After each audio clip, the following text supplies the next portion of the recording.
This is a Defocus Media production. Audio Jungle. What's up, everyone? It's your favorite optometrist, Dr. Darryl Glover. And I'm Dr. Jennifer Lyerly, resident optometry nerd. And welcome to Defocus Media, optometry's #1 podcast, where we discuss the hottest topics, latest technology, eyewear, practice management, and more. So sit back, relax, and defocus.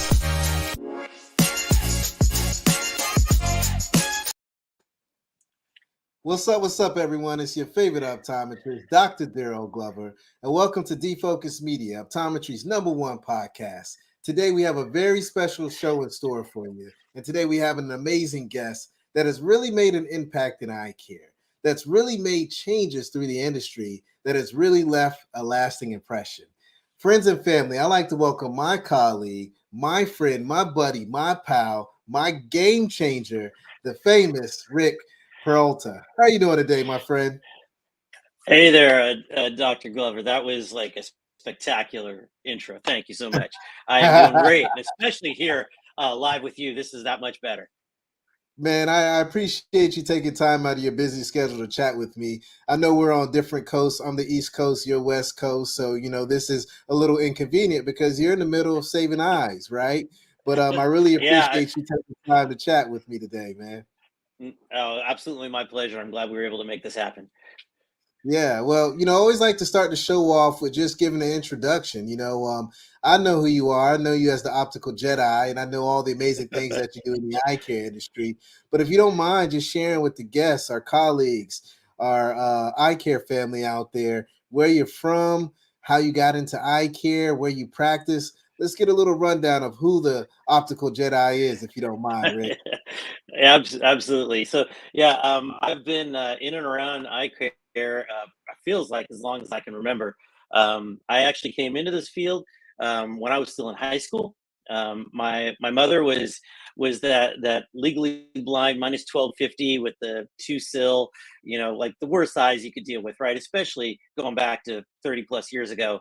The options available to her were so minimal. And, I was a kid. I didn't know what I wanted to do. And she said, why don't you become an eye doctor? I can get free glasses. I laughed it off. But, I don't know what I want to do. I'm just some dumb kid. So she arranged for me to shadow her eye doctor at the time, Dr. Tom Fleischman, now retired, up in Sacramento. And I was really intrigued by what I saw. I got to sit in on the exam rooms, kind of watch the flow of the office, got to put the BIO on, the whole works. And I'm like, this is really intriguing to me. I'm enthused by this. A couple of weeks go by, and he actually hired me to start doing some simple data entry for him. A couple weeks into that, he says, Ric, come here. He walks me into the lab, and he says, okay, how do you adjust this? I'm like, I have no idea. I'm so terrified I'm going to break the frame. And there are still mantras he said to me those 33 years ago that like I can't shake. Every time I touch a frame, I'm still thinking in my head, do to it what it is, do to it what it is. So that was my intro. That was my gateway drug, was that moment when I realized that I could have an instantaneous impact on somebody's ability to see and also to look good. I started on that path of becoming an eye doctor. I went the pre-optometry route, took the OAT, the whole works, did quite well on the test. But I realized just as I was about to start applying to optometry schools that what I loved most about this field was not the exam room side. What I loved was finding the unique lens solutions, figuring out the frames that would really work for a patient's face. And I just dove in deep on that. And I've been fortunate enough over my long career, both, in and out of this field, but mostly in this field, to work in some amazing practices all across California. I've worked with a couple of really spectacular practices in Hollywood and Beverly Hills, where I got to work with celebrities and got to realize that if you do things right, it doesn't matter if you're working in Hollywood. Every patient sitting in front of you should be a celebrity. You treat them like a celebrity, and you're going to be golden for your entire career. And that's the way I've approached everything I've done ever since then. Man, I love that. Really looking at every person as a celebrity. Everyone take note of that, because you want to roll out the red carpet for every patient that walks in your door, right? You want to make sure that you put them on a pedestal. You give them that treatment that you would give to one of your family members, to someone that you love. And if you're practicing that way, you're always going to win and you're always going to be successful. The key to life, the key to eye care is always putting that patient first. And you'll notice a tremendous amount of loyalty, great marketing, because all these people are going to be the talking heads that's going to go out and say that you need to go see my optician. You need to go see my optometrist. You need to go see my eye care professional because they roll out the red carpet. They treat me like a celebrity. They treat me like a family. They treat me like the star that I truly am. I mean, that's key, man. Absolutely. Preach it. Yeah, it's Don't get me going. yeah, yeah. If you do the right thing for your patient, everything else follows from that. Yeah, I agree. And I really want to dive today into your journey in eye care. I really want to dive into the impact that you made, and I really want to dive into what it takes to become an optician. But before we jump through that or walk down that path, we got to talk about the name, man. Optical Jedi. You have the name on Instagram. I love the name. Give me the history behind it, man, because that's like one of those kick-ass names that I wish I had, right? So please share the story behind it. Yeah, absolutely. So, I am of that generation. I grew up on Star Wars. I lived and bled that genre since the time. Like my first movie memory was being 3 years old and standing in a line with my dad. So like it's always been part of my world. I am an insanely big nerd. I did the campouts and still do the campouts, sleeping on the sidewalk at Hollywood Boulevard at the Chinese Theater. That's my subgenre of fun. We're lining up.net there, and we do it as a charity fundraiser for Starlight Children's Foundation. We've raised $125,000 for that children's foundation since we started camping out for movies in '99. So that means a lot to me. Star Wars has always meant a lot to me. My daughter's been raised in this world. She knows Star Wars backwards and forwards. And everyone's always taken to me as this kind of wise elder, even when I was a kid. I can remember when I was still in high school working in that Dr. Tom Fleischman's office, that patients would assume I was the doctor when I was only 17 and 18 years old. So I've always had this kind of vibe of being the guy that knew what was going on. And when I first joined the practice I'm at right now, I'm in a focal point optometry here in Fullerton. I actually came across a situation where a friend of mine who lives out in your neck of the woods, she's a patient who lives out in North Carolina, a really good friend from the Star Wars world, ironically. And she posted some pictures on Facebook about her getting her first progressives. And I thought to myself, oh, that's awesome. She got them. And also thought to myself, oh no, she got the wrong thing. I could just immediately see they were not a good fit. I'm concerned about which lens she got. And I'm trying to be gentle, but kind of reached out and it's like, so, why didn't you consult me? And she said, well, you couldn't do them for me. You're way over in California. And I realized how many people are making bad choices because they don't know what questions to ask. They don't know what's possible. And so I started a blog that was all built around trying to educate patients, let them know what can be done, let them know what a prescription is, understand the basics of what numbers are, so they can concept something about what it is we're trying to do for them when we're fitting them out there on the floor. And I came up with a couple of different ideas. I was like the eyes have it, and I'm playing with these different ideas. I'm like, but some of these they look terrible as a URL. I'm like, this does not work. I'm like, it looks like I'm trying to shave something. I don't know. So I'm like, I got to change the name.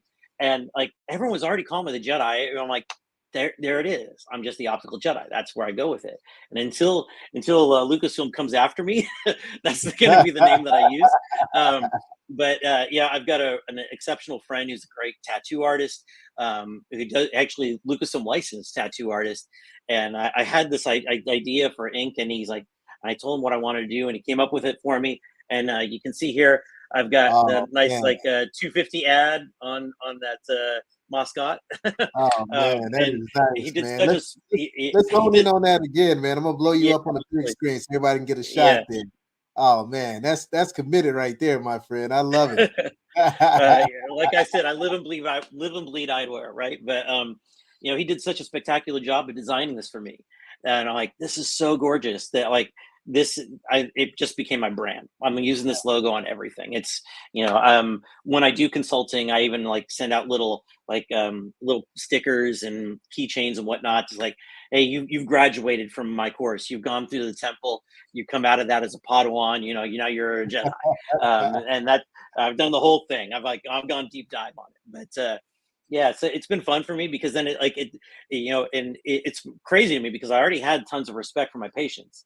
When I Right. sit down there, but as soon as they see this ink on my arm, like the new patient, they see that, oh, I'm going to trust anything you say, Yeah. because like if I've got that kind of commitment, then there's no doubting that I know what I'm talking about. Absolutely. I mean, clearly, man, it's in your DNA. I mean, I knew that from day one when we met. I mean, just when you talk about eye care, when you talk about eyewear, when you talk about lens technology, when you have the tattoo, the ink on your skin, and when you create a blog, that shows that you're passionate about this profession. And it shows that you care about the patients, and you're going to do whatever you need to make sure that that patient gets what they need. What I want to do before we jump, into, the weeds of, what it takes to become a fantastic optician. I really would like to kind of just walk through the journey of what it takes to become an optician. Sure. I have a lot of team members, even in my own office, that they come in and they're like, man, Dr. Glover, I like this.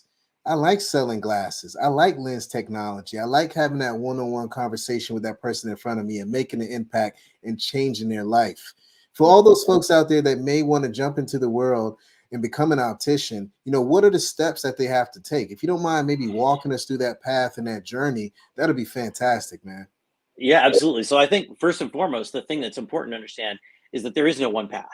Mm, That you can come to this any way that you want. If you find the passion for the field, you can jump in at any point. A degree isn't necessary. You don't need that. If you have it, it's going to help. It's going to make all the tests easier. It's going to make everything else fall into place that much faster, but it's not necessary. For myself, I was working in that office when I was in high school. I left to go to college, went that whole route of optometry, pre-optometry. That's my goal. Came back after graduating, went back into that same office, and like that's when the light bulb clicked for me that like it's not the exam room for me, it's the other parts. And so, you don't have to go that route. And depending on the state you live in, it can be a little bit different. Some states you're licensed, you have to go through the steps, you have to be certified, you have to be doing all these steps. Other states, they really don't care that much. And unfortunately, I think that's to the detriment of our entire industry.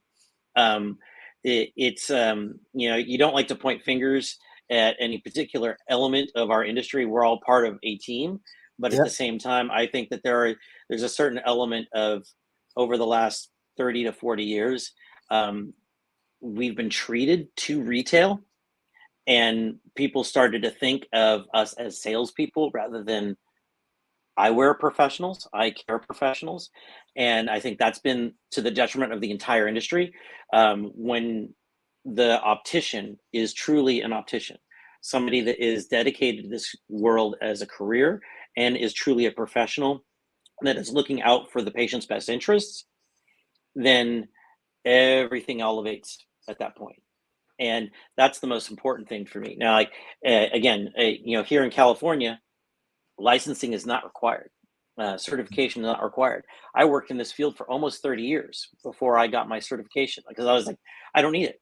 I just know what I know, and I'm good. And then I realized, like, shortly after creating the blog, I'm like, I've been doing this 30 years. Why don't I have those initials after my name? And Right. let me go ahead and take the dive and set it up. And of course, now I'm working on being set up to actually be a speaker through ABO. Working on hopefully working on the ABO Masters within the next year or two. There's only about 200 ABO Masters in the entire country. I plan on being one of them. I think I've proven my mettle, and I want to have those initials to prove it. I love it, man. I love it. And I love that call out, right? As a profession, we have to do better, right? Number one, we have to work together. I think, being an optometrist, you being an optician, our other Yep. colleagues out there, the other ophthalmologists, we all got to work together. if we come together as one team, one family, one unit, what we can do to healthcare is going to be unmatched, right? I've Oh, said amen. this numerous Absolutely. times on this show. We help people with the most precious sense known to mankind, and that's sight. And through the eyes, we can determine so much that goes on with the body, right? But sometimes we do get in our own ways. Hell, even in optometry, we get in our own ways with the different divisions in optometry or the different associations, right? But as a team, as a family, as a unit, we can really elevate healthcare.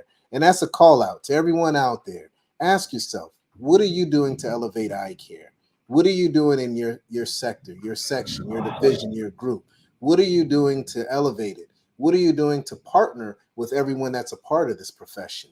We got to grow together if we're going to really make it to the next level and take it to the next level. Just think about that. Just something to ponder on. But I'm not going to start preaching this evening. I'm going to leave that alone. Tonight is all about the Optical Jedi, Ric.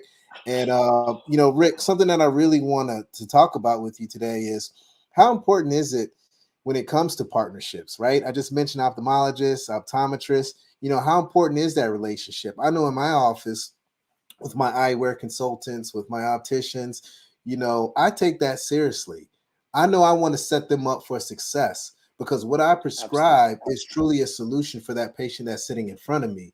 But I know whatever I prescribe is no good if my optician or my optical eyewear consultant doesn't have all the tools and resources to be successful. So I'd love to get from an optician standpoint, what is it that you're looking for or from an optometrist, from an ophthalmologist, from someone that's prescribing that prescription to be impactful when you have that conversation with that patient that's sitting in front of you. Yeah, absolutely. I think that, one of the most critical components about us working as a team from the exam room out to the rest of the office Yeah. is establishing a level of respect and authority being transferred from the doctor to the optician or the consultant or the pre-testing technician. All of us have to be given some level of authority from that doctor, and the patient needs to hear it. It's not just about the doctor saying in a staff meeting, I trust you, you're my expert in this area. It doesn't mean anything if the patient doesn't hear it. Amen. That handoff, it absolutely is critical to making everything else fall into place.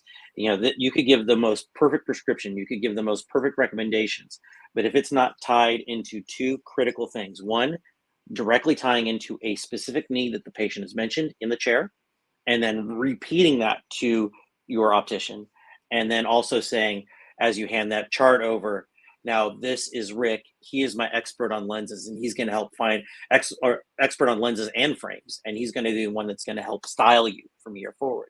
um, Without those components, there are roadblocks that we can fight through, but it just makes it so much more of a hurdle to get over, and our lives are all so much easier when that doctor lays that out right up front.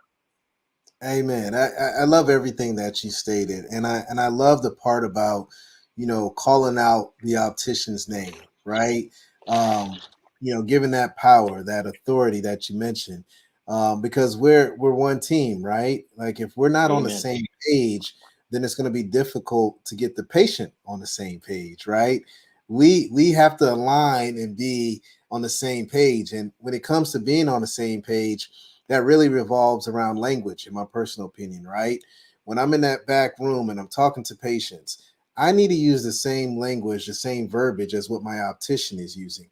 If they're not doing that, then the patient's going to be confused. Although patients come in and they're educated and they're doing their research and they're able to read the famous Optical Jedi blog, we still got to be on the same page. How important is language? How important is discussing certain uh, specific lens technology when it comes to communicating with the patient? Because I feel like that's something that, as optometrists, some of us don't do a good job of that. We just say there's no change to the prescription, go out to the optical, or Mm. you had a little tweak, but we don't explain what we found and we don't speak the right lingo to really elevate that experience in the optical with the opticians and eyewear consultants.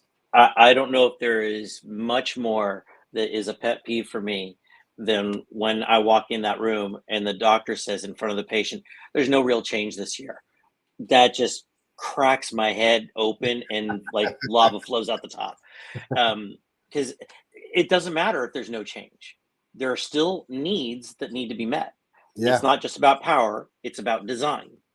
And they could be fine on the prescription, but if you are not addressing the design needs, maybe there's new technology on that progressive and that's going to make them see better. Maybe they've got scratches on their lenses and we need to worry about that. Maybe, hey, they spend 10 hours in front of a computer and we need to get them into something that's going to work just for that distance. And just cutting it off our knees like that by saying that there's no change, it's a surefire way to underserve the patient first and foremost. But secondly, you're underserving your entire practice. You're making sure that you do not meet your office goals. Yeah. Hey man, you just dropped something that was a heavy bar. It was hard. I love it. You said it's not about just the power, it's about the design. Wow. Talking about heavy stuff there. I mean, how many doctors come out and always say there's no change? But you're right. We live in a world of innovation and technology. There's always going to be something that's better. So why not offer that to the patients that are sitting in front of you? Even if it's a little tweak, that little tweak may change that patient's life, or change their world completely. So it's up to us to be able to Absolutely. give them that education. So I love that. Again, let me repeat that. It's not just about the power, it's about the design. If anyone takes anything away from this stream today, take that. Take that back to your office. Talk to your optical team members. Talk to your optometrists. Talk to your front desk. I'm a firm believer. I'm with you, Rick. I never walk out and tell my team members there are no changes because, in my eyes, outside of design, there's a need for lifestyle. Do they need computer glasses this year if they didn't get them last year? Do they need sunglasses? Do they need hobby glasses? What can I do to elevate that lifestyle in addition to that design as well? These are the things, these are the conversations that you have to have with those patients, because patients come in and they have a need and sometimes they don't speak up. And if we don't speak up, then that need is going to be unmet and that patient's going to go somewhere else. And that doctor, that optician, that eyewear consultant, that ophthalmologist is going to be the hero of the day. And I always want to be the hero in my office. If you're not trying to be the hero, then you're failing everyone, yourself and your patient and your staff. You really just you really kind of nailed a couple of really key components there for me. It's like there we can make assumptions, but if you don't ask the question, then you're never gonna know for Yep. sure. Yep. But you take that classic example of like the patient's coming into your exam room, they scheduled an appointment, they saw a need, they Yes. know there's a need. So why aren't you filling it for them? You just need to ask the right questions. I mean, this was entirely the inspiration for the blog, Yeah. was realizing that patients didn't know the answers. Let me Yeah. provide some of the examples of solutions that are out there so they can go into whichever office it is all over the world and they can ask the right questions to get fit. I want to spend a little time on asking the right questions and phrasing, or just really communication, right? Because you mentioned something earlier about being an expert in frames and lenses, right? Hmm. I mean, how critical is that for the doctor to mention that when they bring the patient out? But also, I would love to get some tips on, conversation starters for all the opticians out there, all the eyewear consultants out there that may have problems with just really getting the conversation started. How do you start that conversation? And how critical is it for the doctor to always mention that you're an expert in frame technology and lens technology? I think it's probably the most crucial component to the handoff and the transition of authority, truly a transition of authority from one person to another. What that does is it prevents it from being, okay, now I'm handing you off to the salesperson and this is your opportunity to haggle about price. Now it's about, okay, I'm handing off the person that knows about lens technology and is going to make sure you're seeing the best you can. And Mm, that's a completely different dynamic. What that does is it takes us from sitting across each other confrontationally at that dispensing table and moves me to sitting right next to that patient and saying, okay, let me work with you. That's yeah, the whole change. I love it. I love Absolutely. it. It's absolutely critical, the whole thing. And then in terms of that conversation for me out there when I'm out working with the patient, for every single person I work with, whether I've worked with them before or not, it all starts with, okay, I'm going to ask them kindly to please sit down at that dispensing station. We are not going to go wander. I'm going to have them sit down. I'm going to say, okay, now I'm going to pull up that prescription in front of me on this computer so I can look exactly what the powers are and make sure that we're choosing frames that make sense. Mm. While I'm looking at this, was there anything specifically you were looking for this year? Are you looking for a specific color, a shape? Maybe you want to change material. Now I've gotten some guidelines from them. I've got some guidelines from that prescription, and I can marry those two things together. You stay here. I'm going to go find 6 or 7 frames for you to try on. They don't move. I am now a concierge. Now I'm going to go around and I'm going to select a handful of things. I already looked at their face. I know what shapes are going to work for them. Right. I've been doing this long enough. And now it's just about, it's like they say they want blacks. There's always going to be one crystal brown in there or one red that's going to be thrown down there. And, 95% of the time, that's what they're going to choose because they never even wanted to try it before. They put it on their face. I made them put it on their face. And they go, oh, look at what that just did for me. And Yeah. everything starts to unlock. Now there's a whole nother level of trust. Yeah. Because I saw something they didn't see. And now they're going to trust me on the lenses completely. Yeah. Well, I love it. And you hit on something that I hope didn't go over everyone's head, right? You put the patient at ease, but you show the patient that you truly are the expert. People cry and complain all the time, oh, I'm losing sales to online. Well, what are you doing to create an experience that you don't lose sales online, right? Clearly, you're having the patient sit down and you're educating them. Let me look at your prescription. Let me look at your parameters. Let me make sure I find a frame that accommodates this prescription, right? You're not going to get that online, but you're getting that with that one-on-one time. Let me go find the frames that's going to accommodate your face the best after you gave me an overview of what you're looking for.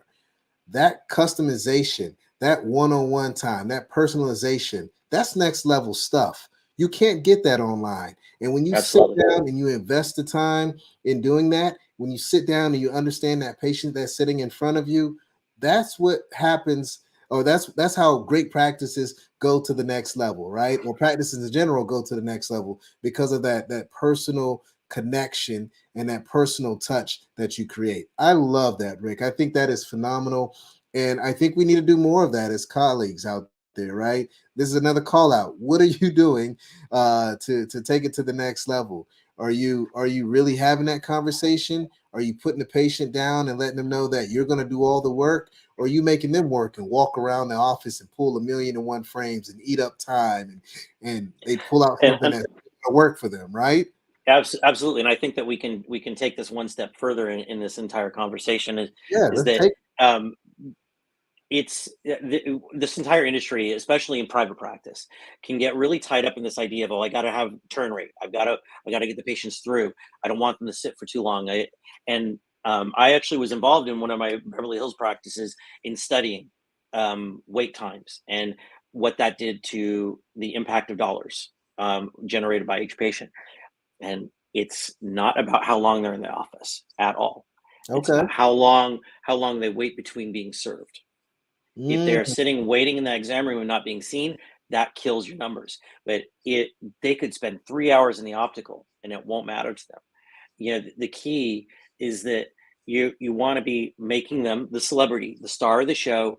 I'm here for you. I'm ignoring everything else around me. You are all I'm caring about right now, even if it's not a sale, even if they're not going to buy something today, because what you're doing is you're establishing a relationship and a level of trust that is going to pay off for decades.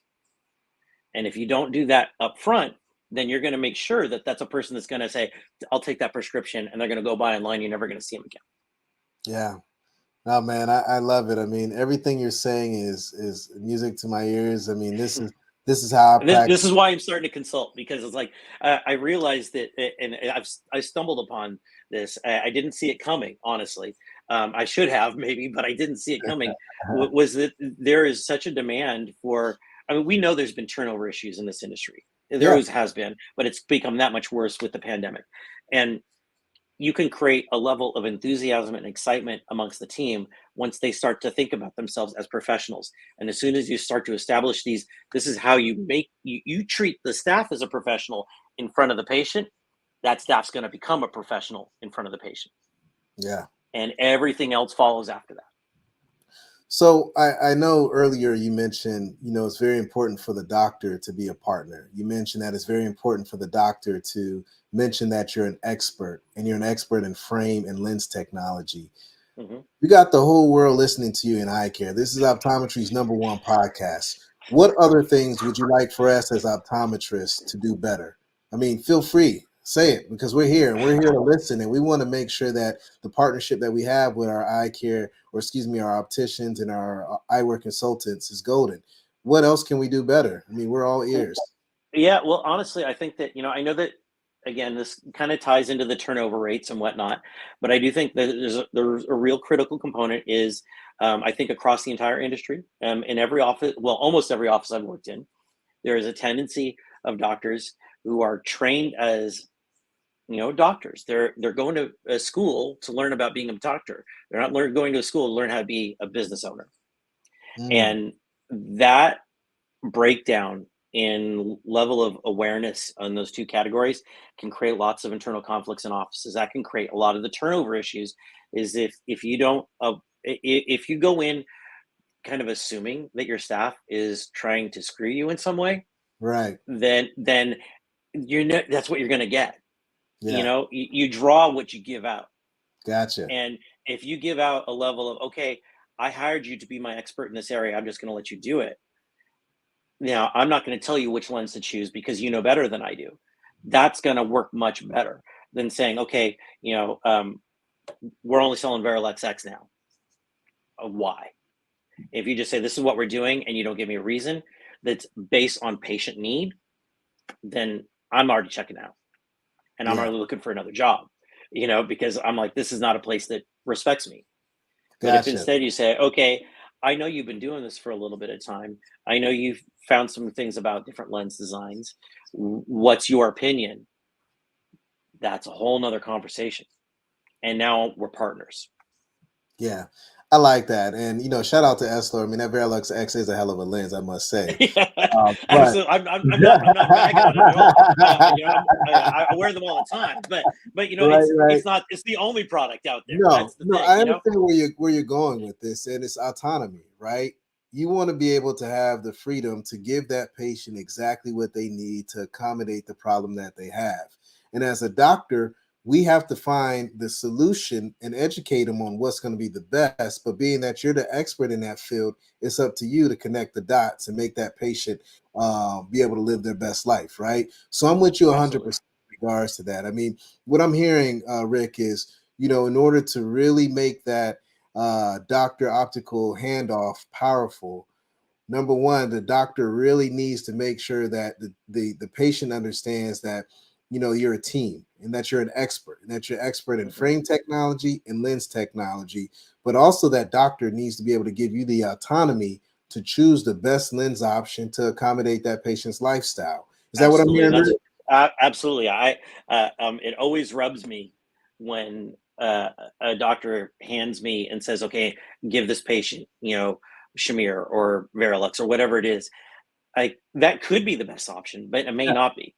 yeah, And instead, say this patient needs a multifocal or a progressive or whatever language you want to use yeah, that the patient can follow along with, yeah, and then say, "Okay, now this is the expert, and they're going to choose which one's best for you." yeah, That's golden. yeah, yeah. No, And I love. granted, and certainly I appreciate that there are young, relatively inexperienced opticians out there, and they might need some training wheels, and that's fine. But if you do a hard nose, we're only selling this. I mean, that's what the big box stores do. You don't want to be a big box store. We're independent for a reason. Gotcha, gotcha. Yeah, I think having autonomy is key. I mean, anyone that can do what's right and be able to choose lens designs is going to be happy. It's no doubt about it. So we're on the same page, and I align with you 100%. Now, I want to break down this consulting a little bit more. Sure. Clearly you're the man. Clearly you got X amount of years, some decades in the game. You're what I call. It's showing. Well, I'd rather have the gray than no hair, right? I mean, you could be like me, man. I don't So know. You rock it pretty well, man. But hey, funny thing, my wife, when I was younger, I always used to have a low haircut. When I finally cut it all off, she didn't notice it. And I was like, baby, are you not paying any attention to me? What's going on? Right. And then as I got older, I started to grow a beard. And now she won't let me cut my beard off. If I cut my beard off, Rick, I will not be allowed in my house. My wife only wants to see me with a beard. So beard gang for the rest of my life. That's all I have to say, my man. There you go. But no, seriously. On another note, this consulting. If people want to get in Mhm. touch with you, if they want to take their practice to the next level, how can they get in contact with you? Yeah, so admittedly, I'm still relatively new into this game, but Yeah, I am in a Vision Source practice, and I had an opportunity to speak at the Vision Source Exchange this year, and I had I've been doing this whole social media thing for a while, and I've been converting my language a little bit over the last year or so. I've realized I've got a little more optical professionals following me than I realized initially, and so I've started to kind of change and pivot yeah, my presentations to match that world a little bit, especially on Instagram. absolutely. And as I've done that, I've started to have reach outs, people contacting me, asking me questions about a specific patient they dealt with, or my recommendations on a progressive design for a certain hour or whatever it is. And well, okay, so maybe there's a thing here now. And you and I both, we know our transitions backwards and forwards. And I've had people reach out to me asking about that too. I'm like, well, I right before going to the exchange in DC in April, I had a couple practices reach out. I'm happy to come and do a training for you guys, or at least set up some sort of virtual thing if you're not local to me. Yeah, And then at the exchange, I did a presentation on troubleshooting. How do you figure out when a progressive isn't working? Why is it not working? How do yeah, you fix that problem? That's been an area that I was really kind of trained hard into when I was in Beverly Hills. We had a guy in that office who knew how to troubleshoot anything, an engineer out of Russia, and he just knew his stuff backwards and forwards. And he retired, and the doctor, in his infinite wisdom, thought I was the one to take that over.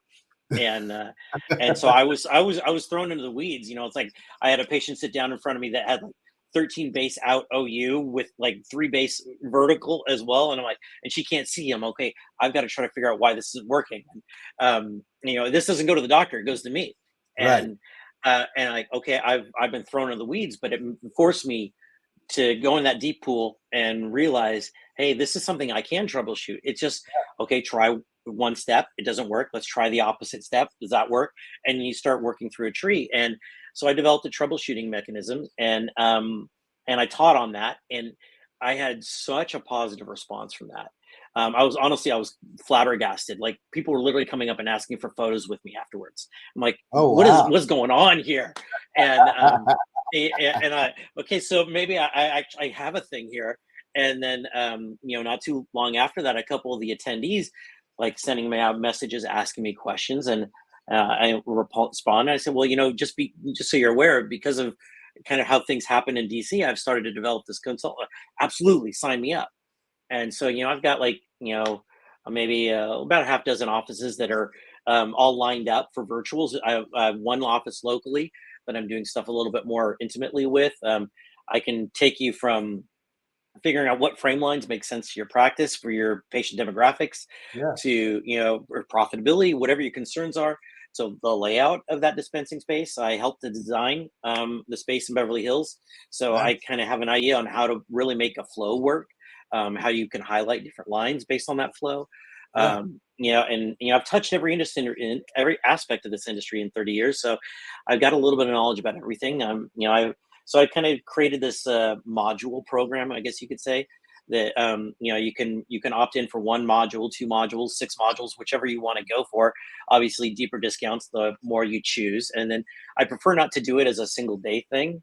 I think it's better to let you digest stuff. So I do. They're designed to be an hour long, basically a staff meeting window. yeah, I can come into your staff meeting, do a little thing. It's all about interaction. It's less about me talking down to people. I want everything's retained better if we go back and forth, just like what we're doing here. And so I want to have this back and forth. Give me a scenario you dealt with. Now let's talk about how we could have handled that differently. and build off that to improve patient satisfaction, to make sure that patients are being served the best way, that they're getting into the best lenses that make sense, that they're fit into the right frames that make sense for their faces, rather than worrying about the price point. And those are all critical things. And there are right frames in every price point, but if a patient is flipping a tag and saying this is what I want because fits in my plan, they're getting a Yeah. wrong frame. Right. Plain and 100%. simple. Yeah. And they're gonna be sliding off their face, and they're gonna be unhappy, and they're not gonna say that I chose the wrong frame. They're gonna say you chose the wrong frame for me. So Right. let's kind of rotate these tables a little bit and lay things out in a way that we can elevate this entire industry. Through the blogging, I've been toying this idea for maybe about 2-3 years of actually even writing a book that's like, okay, now you're licensed. Now how do you actually become an optician? Because the licensing is only part of the game. That's just your Right. initials. Right. And now how do you actually serve a patient the best way possible? Yeah. It's not about the math, it's not about formulas, it's about patient interaction, it's about listening, hearing That's them. it, man. You speaking my And language, and man. and that's what I want to try to elevate. I want to teach that. Yeah. I'm with And you so that's that's 100%, that, man. that's my goal. I love it. I love Yeah. it. That's my little success I've had with patient care to become everyone's favorite optometrist is because exactly what you said, listening. As a matter of fact, on Instagram, I don't know if you saw, what did I put this morning? Listen, right? Because that's Mhm. the key to success. If you can listen to your patients, you will never have a problem at all with loyalty, with unhappy patients, because everything that they tell you, there will be a solution for it, and you have that Mhm. solution in your office. Now, you've been doing this for a while, man, and I'm curious. You're killing the game with this doctor-patient interaction. You got history in the game. You've learned so much over time. But what's the real secret sauce? I mean, is it do you practice Jedi mind tricks? There's nothing to talk about here. uh, That was an easy one, man. I had to throw that one out there, man. My wife was but, always like, my wife was always telling me, "You're so corny, you're not funny." But that one I just had to throw out there, my man. yeah, no, thanks for setting up that softball. I appreciate it. Um, but in all seriousness, I think like what is a Jedi mind trick? But listening to what somebody is saying, Yeah, and then giving them what they're asking for, but just changing the wording a little bit so they don't realize that you just got this from them. right, right. And I think that the same thing goes to the troubleshooting of adjustments and choosing lens designs. All of that ties into listening to the patient. Yeah, And sometimes they don't even know what they're saying to you. yeah, And that's the real Jedi mind trick, if anything, is learning how to hear them even when they're not speaking. And absolutely. that's the most critical component, because if the patient doesn't know what to say, then they're not going to say it. You have to be looking at body language sometimes. You have to be looking at other aspects of what they're dealing with. When they're sitting in your exam chair and you see them doing weird postures to read, well, you're reading them, right? Absolutely. Absolutely. It's very key to always observe your patients, especially when you walk into the exam lane. You can tell so much. If they're looking at their cell phone, if they have their work computer with them, if they're wearing their regular glasses on their forehead, you can, what to prescribe, what to talk about with lens design. I mean, just by walking in a room, you can determine so much with the person that's sitting in front of you. Now, Rick, been in the game forever, man. You've seen a lot, you've experienced a lot. Share a precious moment, because I know you help so many people, and for me, when it comes to eye care, there's the medical component, there's the retail component, and when you're able to connect both dots together, you can really make an impact in that patient's life. And I feel like I've been blessed to be able to do that every single day, and I thank God for it every single day as well. But this show's about you, and I'd love for you to maybe just share a precious moment that you've experienced in eye care. It's honestly, there's so many that like I can think of so many over the years of that many decades. But one thing that really kind of strikes home for me is one of the most important ones. Um, we haven't really talked about it here on the show, but it is out there on my social media. I am diabetic. I am a rare version of diabetic. I had severe acute pancreatitis. I lost most of my pancreas, so I am a type 3C. I have no pancreas to produce insulin or glucagon. Um, and it's a twofold here because I came into diabetes relatively late in life, in a form that is very similar to type 1 that affects kids. So I was kind of lost. I wasn't really getting a whole lot of direction from my endocrinologist, because they kind of assumed that I knew a certain amount, even though I was clueless. And so I didn't know what questions to ask. It's a very issue we've been talking about here. Yeah. And I had a patient that I was working with, a minor with his mother, and I saw something on their arm. I'm like, what is that? And oh, you don't know about this? This is a Dexcom. Like, this is amazing. What is this thing? They started describing to me, telling me what it's did for this, lowering this kid's A1C. And sitting right there, I started typing some stuff on the computer as soon as I finished talking to them. And within 2 weeks, I had boxes delivered to my door, and my A1C dropped 3 points in less than 3 months. I became a spokesperson of sorts for them. I've been interviewed on NPR about it, and completely changed my life, all because a patient was willing to share with me. And conversely, because it impacted my life so much, I am very vocally advocating for all kinds of diabetes care. Anytime that patient comes out to me and the doctors mention it, or I just see it marked down on that routing slip that we're worrying about diabetes in some way, and I'm going to preach, and I'm going to preach hard about transitions for safety and protection. Maybe preaching about blue light protection. Maybe preaching about diabetes hardware, like the Dexcom I've got right here on my arm. All this stuff matters. And I've had those patients that, like, they had no clue. They didn't know this technology existed. And, they come back to me a year later and have thanked me because it had such an impact on their lives. And I can feel getting myself a little choked up just talking about it, because it's like, when you have that moment, that it reaches beyond just giving somebody a good look, but you deeply and intimately impacted their lives. It's a powerful moment. Hey man, and that's what eye care is about, right? Sometimes we look at it as one direction, right? But it's really bi-directional. You make that impact, but patients make an impact on you. My whole story of getting into eye care is because when I needed a job when I was in college, I started selling glasses, and the patient came in and they sat down with me, and he threw his glasses at me. He was like, I can't wear these anymore. I need a new look. And at first, and I've told this story before on this podcast, and at first I looked at him like, dude, you throwing those glasses at, I'm gonna come across this table and get you, right? And then I sat back and I kind of chilled out and I thought about it, and I was like, man, he must be going through something, right? So, looked around, found a pair of glasses, took the measurements. He came back, picked up his glasses, he put them on, he looked me in the face, he looked to one side, he looked to the other side, he looked back at me, and he smiled. He said, thank you. And at that point, I knew I wanted to be the one that wrote that prescription, in addition to help him find a pair of glasses. And ever since then, my whole thing has been to create the state of happiness through the art of vision. My goal in life is to make sure that everyone is happy because they're able to see well and able to function well and live the lifestyle that they want.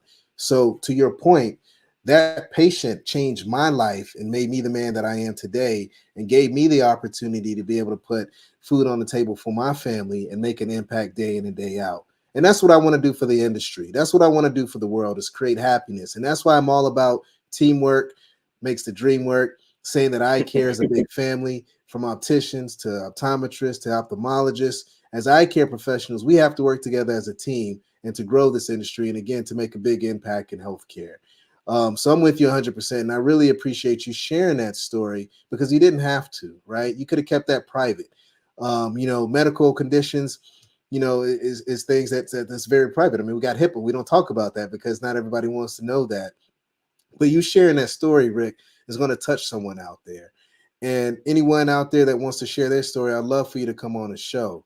Now, Rick, since I got optical greatness sitting in front of me, man, I can't let you leave this show without sharing with me your favorite pair of glasses, your favorite eyewear designer, your favorite lens technology. So before we leave, let's kind of break that down, man. Number one, let's talk about what you're wearing right now. And then I know you got to have some eyewear with you that you can share. So let's talk about the frame. It's me. I got racks and racks just like you do. But yeah, absolutely. So one of my big passions at the moment is actually the one that I'm wearing right now. This is actually kind of a twofold thing here. So Okay. the frame Yeah. is Tom Davies. Okay. And for those of you that don't know, Tom Davies is amazing bespoke collections available out of handmade out of London. The man is amazing. His collections are incredible. This particular piece, I hunted hard to find. I got the last one in all of the world, as far as I've been told. This is actually the piece that Neil Patrick Harris wore in the latest Matrix movie. Okay. So this is the analyst frame. It is this beautiful kind of electric purple.